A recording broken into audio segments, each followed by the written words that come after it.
Yo, what's going on, YouTube fam? This is your boy J Money here, and today I'm bringing you a fairly interesting topic for today. And no, it has nothing to do with this Will Chalice deck. I've really been getting all my grind with this deck. Some things happened in the within the past couple days, and threw a little fire on me. So I'm really starting to get serious with this deck. But anyway, this is not what the topic is about. The topic for today is about this is actually going to involve a lot of players, because I have noticed this more and more and more, especially after this YCS.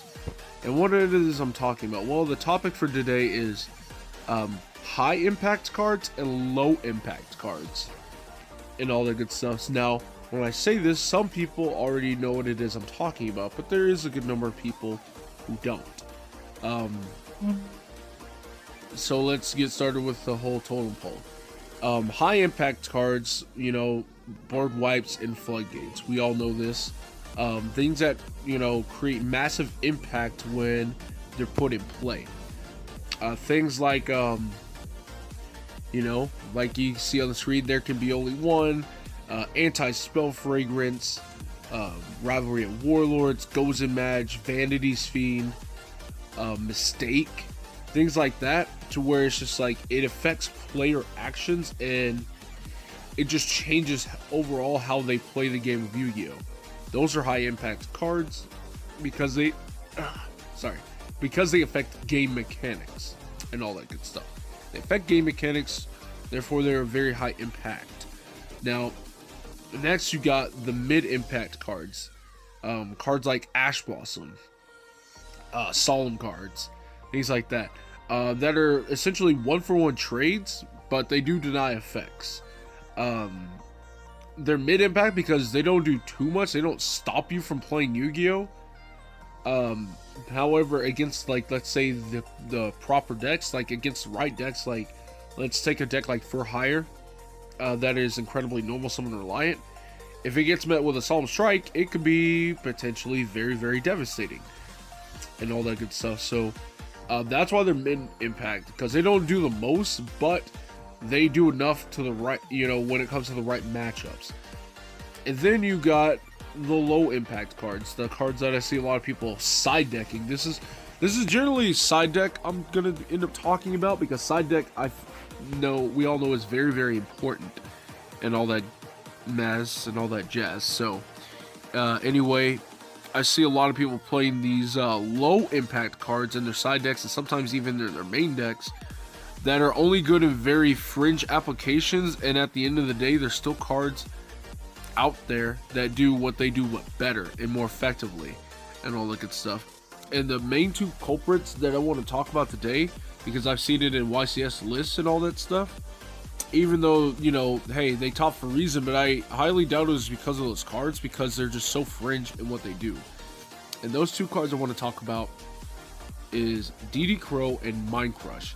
So we're going to go ahead and start with DD Crow really quickly. So DD Crow, for those of you who don't know, is essentially just a hand trap that just banishes a card from the graveyard. You can do it on turn 0, yada yada yada.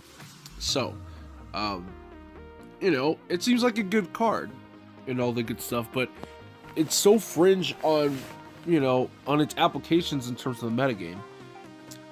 So what's the problem with DD Crow? Well, not only are there cards that can do it better, but stopping things from the graveyard is low impact within itself, because even in terms of the playing field, there's a totem pole, there's a hierarchy. The absolute top priority that's way up here is what's going on the field and your opponent's deck. Interacting with your opponent's field and their opponent's deck are the two top priorities in terms of interacting, because if your opponent can't access your deck, they're likely not going to get to their win condition. If you mess with cards on field, or if you're restricting what they can put on field, that can also be very detrimental to their strategy and all the good stuff. So next, we got even lower on the totem pole, under that, your opponent's hand. And, you know, that's where cards like Mind Crush come in, but we're going to talk about that in a second. Like cards like Goes Imagine, Rivalry of Warlords and stuff, they don't affect your opponent's hand, but they indirectly do because it affects what all they can play. They can't, it's physically restricting them from playing every single card out of your opponent's hand in most cases. And that's still, it's pretty powerful. But next you have on the bottom of the totem pole your opponent's graveyard. The graveyard is one of the last things that players should worry about, simply for the fact that by that point, if they have cards engraved, if they have and all that good stuff, that it's already assumed that they have already accessed their deck, they have already, you know, went through cards on the field. So essentially they have setup. They already have setup if they already are to the point to where they have setup in the graveyard. And that's something to where it's just like, at that point, DD Crow is very low impact because, well, they already have the things that they basically need, in a sense. So we're going to go on to some of the better cards. Like, don't get me wrong, Soul Release is a bad card. But in a deck like Burning Abyss, as I've played, in certain instances, in certain fringe applications, because again, DD Crow is just another card that is used in fringe applications anyway. But if we're going to talk about fringe applications, take a look at Soul Release. Normally, Burning Abyss has a bad matchup against Sky Strikers. But since I thought, Sky Strikers is going to be so popular this format, may as well side 3 Soul Releases and let them go first. They load up the grave with, let's say, 4 spells in an array, and you banish 4 spells in an array. You've effectively just resetted their entire... resetted their entire game outright, because now they have to start completely over. They've likely already set cards with multi-roll, so those cards aren't going to the grave either. They're getting banished, etc., etc. Even though it's not a quick play spell, it's still pretty freaking good. So now we're going to go on to the big one, Call by the Grave. There's almost quite literally no reason to play DD Crow when you have a card like Call by the Grave that, as I've said before, not only are there cards that do what DD Crow can do, but they can do it better and all that good stuff. Not even though DD Crow can banish spell and trap cards, there's really no spell or trap that's actually really worth banishing from your opponent's graveyard outside of Phoenix Blade, because that card's still not banned. But even with that, I'll get into that later. But when you have cards like, let's say, Call by the Grave, to where you're not only banishing from your opponent's graveyard, but you're also negating the effects of that said monster in all future copies on the field or that are potentially in your opponent's hand, etc., etc. You know, that's a big deal. Now, you know, things like Ghost Spell. If you really want to stop your opponent's graveyard, Ghost Spell can do so many better things that DD Crow can do, and essentially the same things. Let's say my opponent activates a Soul Charge and they target multiple monsters. I can DD Crow one of them, but they're still resolving that Soul Charge nonetheless. Versus Ghost Spell, I'm denying the effect outright, period.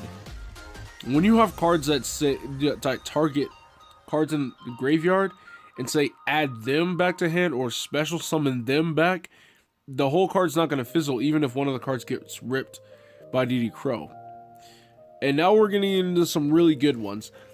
Let's take a deck like Goki. Let's take that Phoenix Blade, for example. Why would I DD Crow their Phoenix Blade unless it's obviously turn 0, when I can just play a card like, let's say, Shared Ride, to where I know my opponent's going to add Phoenix Blade back to hand multiple times, so I'm getting pluses off of this rather than just banishing it out of my opponent's graveyard. Not only am I plussing off the Phoenix Blade continuously coming out of the graveyard, but Shared Ride has other applications to where you draw cards off of the cards your opponent adds from deck to hand. You know, like all your Goki cards that go to the graveyard. See, this is what I'm saying. It's like you have cards that are essentially effectively doing the same thing you're trying to do, but somehow in a different way, but it does it better, and it puts you in a better spot, or it puts your opponent in a much worse spot. You know, and if you want to stop your opponent from banishing from grave outright, you know, just play cards like Imperial Iron Wall. Hell, even if you want to stop them from accessing the grave in general, let's say a deck like Burning Abyss, or let's say Sky Strikers, because you're tired of them just pulling things out of the graveyard with things like multi-roll, Kagari, things like that. Necro Valley is it just does what DD Crow does, but better. Like, you can even, like, if you want to have the surprise factor with it, you can also just set Metaverse. Let's say if you're playing a deck like against a deck like Sky Striker, and just keep that Metaverse set until your opponent goes for an effect, you know, to add something back from the graveyard like Higari, because sometimes if you just straight up activate the Necro Valley, it can change exactly what your opponent's doing. They can just decide to search Afterburners instead and try to nuke the Necro Valley. But, you know, things like that. But if you want to just deny your opponent outright of the graveyard in general, Dark Law. I mean, that's essentially it. So it's been 11 minutes already, and I'm just it's just one card. You know, it just shows like how important this stuff really is. Now you go to number 2, and we got the other one. We got Mind Crush. This is a little bit trickier because of the fact that I did say hitting your opponent's hand is a little bit higher on the totem pole, but it's not as high as Field and Deck. So Mind Crush. The reason why this is also tricky is because Mind Crush gives you player knowledge of what's in your opponent's hand as well. So it would be hard to argue against this card, you know, you would like to think. But the problem with Mind Crush is it doesn't really stop your opponent from playing.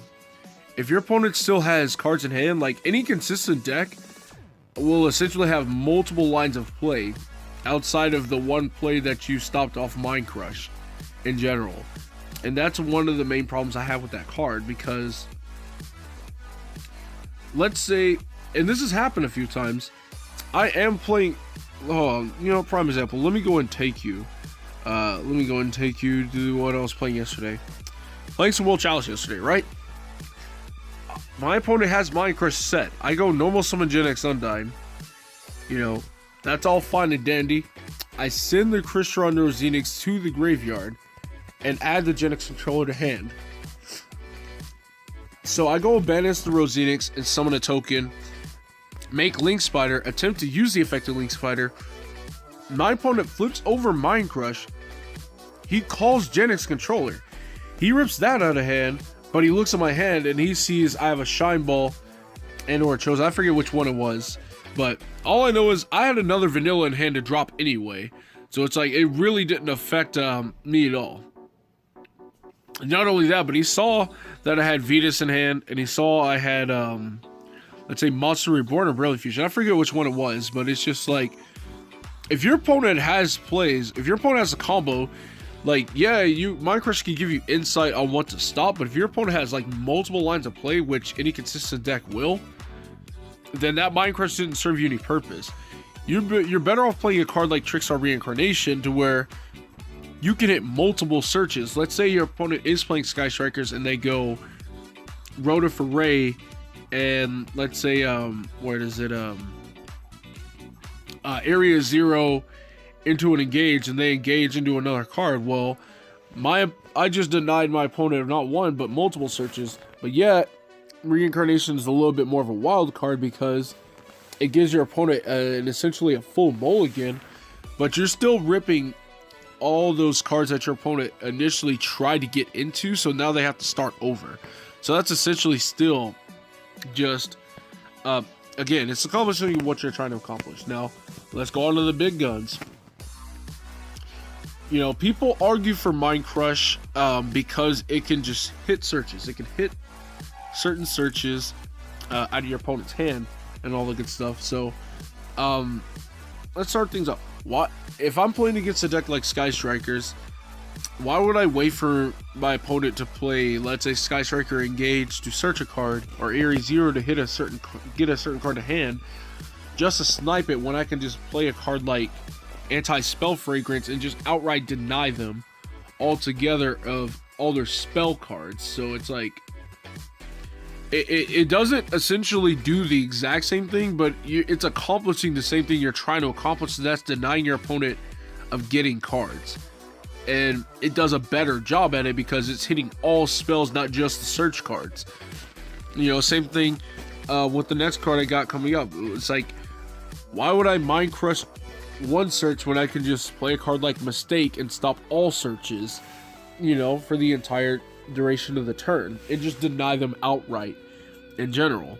You know, that way you don't have to worry about, oh, I Mind Crushed a Ray, and I looked at my opponent's hand, but they have an Engage in hand, you know, and all that good stuff. After they've played Rhoda, you could flip this over and not only deny them of the Rhoda, but you could deny them of the Engage and the Area Zero and things like that as well. You know, same thing with Anti-Spell. You're not only just denying your opponent Rhoda and Engage, you're denying your opponent multi-rolls and all that other stuff.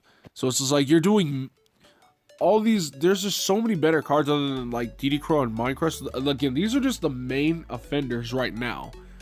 Like, there are cards that do exactly what they do and then some, which is the point I'm trying to make. Not only that, but if your deck is weak to things like Mistake, just play like just simple as something like Mistaken Arrest that only lasts for just your opponent's turn can really just it does a lot. Like, and then I'm not even including Joel Lockbird, because Joel Lockbird is incredibly high impact because it literally does this turn 0. Like, there's quite literally no reason to play Mind Crush when you have Joel Lockbird in the game, even though Call by the Grave is clearly a card. Shared Ride, same thing. No reason to deny your opponent of one card when you can just plus off of every card that they choose to add to their hand or from the graveyard. Again, more applications there. You know, if you are playing against a deck that special summons a lot but needs to search a lot and all that stuff, you know, I don't need to stop my opponent's searches if I can just drop a Vanity's Feed onto the field and just stop them from special summoning outright. Same thing with things like Goes and Match, Rivalry of Warlords, There Can Only Be One, things like that. It's just, I'm denying. See, if my opponent were to, let's say, have flipped a There Can Only Be One on my Link Spider effect, a special summon, or a Goes and Match, or a Rivalry, I would have been completely fucked. I would have been completely denied of just playing the game outright. And I know there's the whole argument of things like Twin Twisters and all that stuff, because yeah, Sky Strikers is the most popular deck, and if you are playing a deck like Sky Strikers, then yeah, your opponent's going to side deck Hatronades, they're going to side Twin Twisters and all that good stuff. If they side in Hatronades, well, guess what? Floodgates can be flipped over in response and they're not going back to the hand. If it's Twin Twisters, well, look, Shared Ride and Mistake are quick play spells that can be flipped over and still be put in effect to where, you know, the board wipes and the back row removal doesn't really matter all that much, because you're still doing a much better job with Mind Crush. Like, let's say your opponent opens with Twin Twisters or Hatronade with the said Mind Crush, you have one of two choices. You can either let it go back to hand or let it get destroyed, or you can just flip it over and blind call, because blind calling is inherently really bad if you blind call. Yeah, you can get knowledge of your opponent's hand and all that good stuff, which is actually, it'll be okay, like if in combination with things like Shared Ride, because you're also getting, if you get knowledge of your opponent's hand and let's say you draw into a hand trap later, you know exactly what to stop because you know what's in your opponent's hand already and things like that. But bottom line, I hope you guys learned something, that there's just so many better cards that you can easily play that aren't as fringe, that, you know, aren't only used in all these fringe applications, but can be used in a lot more applications and can really, and all in all, just affect how your opponent plays the game of Yu-Gi-Oh!, which is a big deal. So I want to know you guys' thoughts in the comments below, because like I said, there's high impact cards, but there are low impact cards that people are making the conscious decision to play, when there are other cards that may not do the exact same thing they do, but they are essentially accomplishing the same thing you're trying to accomplish in a different way, if that makes any sense. So yeah, let me know what you guys' thoughts are in the comments below. I want to get all feedback from those who disagree, so I can, you know, we can have a nice healthy discussion. and all that stuff as to why you believe Mind Crush and DD Crow are actually worth taking up side deck space when we only have 15 side deck. So, thank you guys very much for watching. This is J Money, and I am signing out.